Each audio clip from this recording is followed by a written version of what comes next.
AutoHarpMan and the Elkville String Band. James? Well, I tell you, I always look forward to coming up here, and I always enjoy playing with the Elkville String Band. We got Mr. Bill Williams up here this morning doing some good bass work.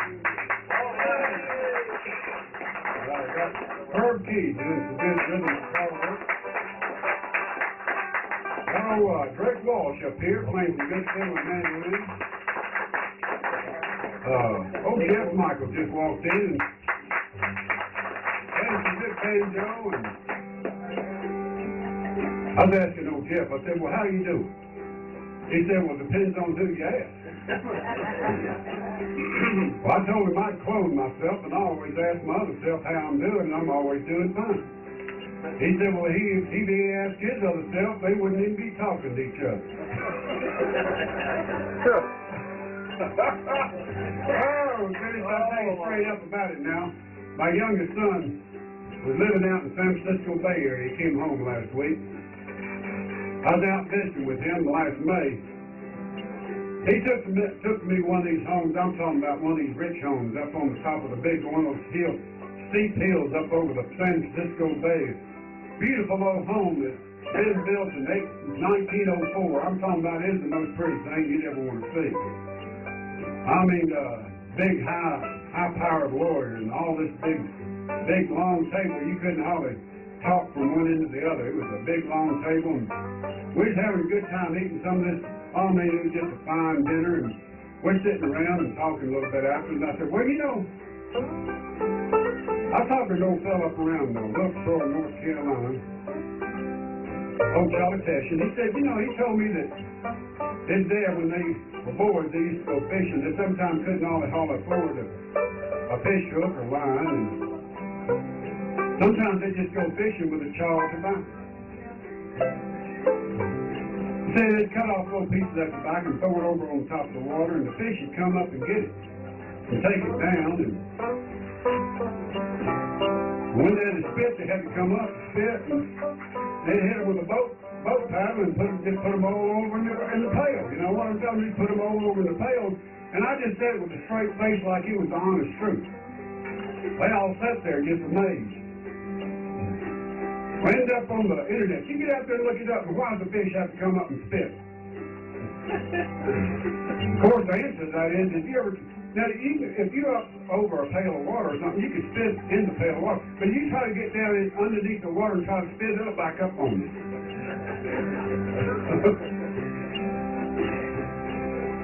Well, I've seen fish with nicotine poison trying to spit underwater.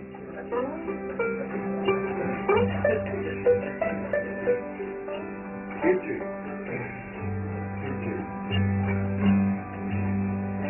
My home across the Blue Ridge Mountain.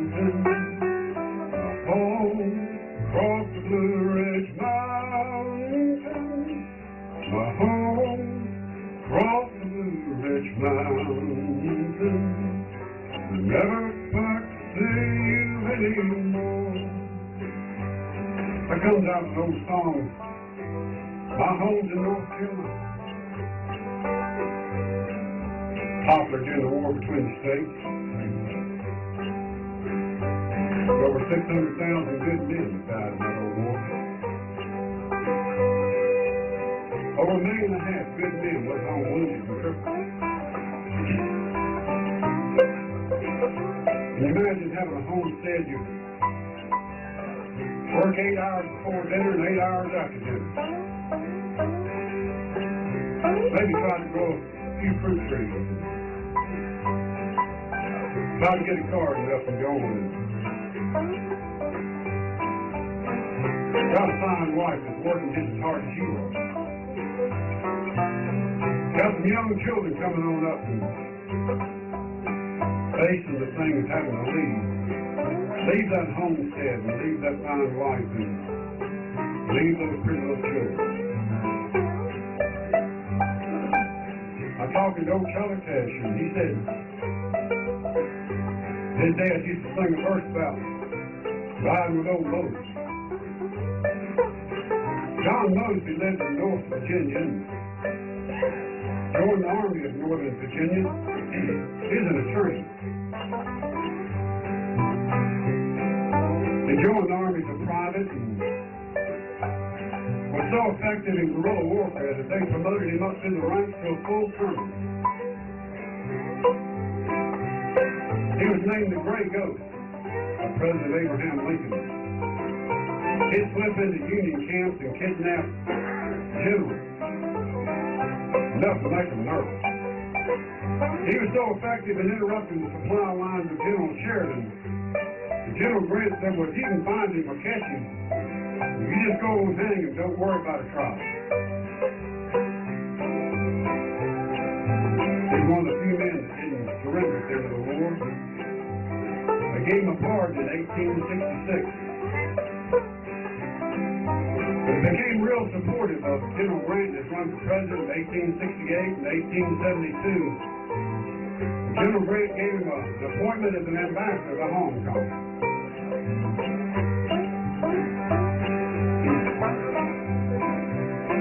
Been riding with old Colonel Mosby, riding with old Colonel Mosby, been riding with old Colonel Mosby, never expect to see you anymore.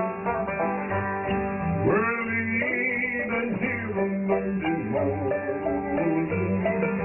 leaving here on Monday morning, leaving here on Monday morning, never expect to see you anymore. Y'all help me out now, here we go. My home across the rich mountain, my home across the rich mountain, my home across the rich mountain, never expect to see you anymore. Oh, rock my baby and give her candy, Lord, my baby and give her candy, Lord, my baby and give her candy, never expect to see you anymore. Goodbye, my honey sugar darling, goodbye, my honey sugar darling, goodbye, my honey sugar darling, never expect to see you anymore.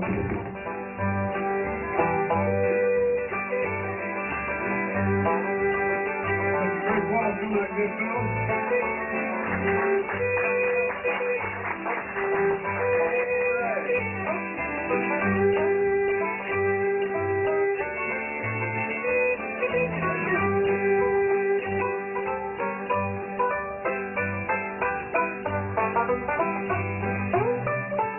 Mr. Jeff Michael doing that good banjo work. Give him a good hand.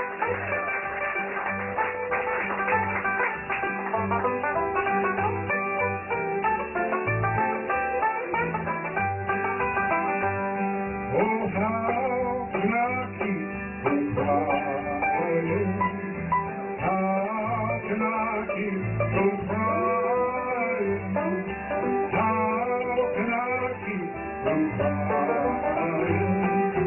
Never expect to see you anymore. Oh, give my fiddling boy to give my fiddling boy to give my fiddling boy to never expect to see you anymore. Everybody help me out now.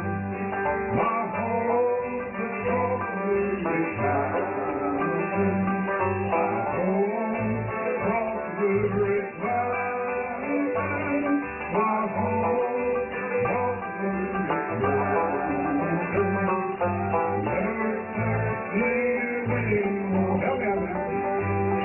My home's across the rich mountain, my home's across the rich mountain, my home's across the rich mountain, never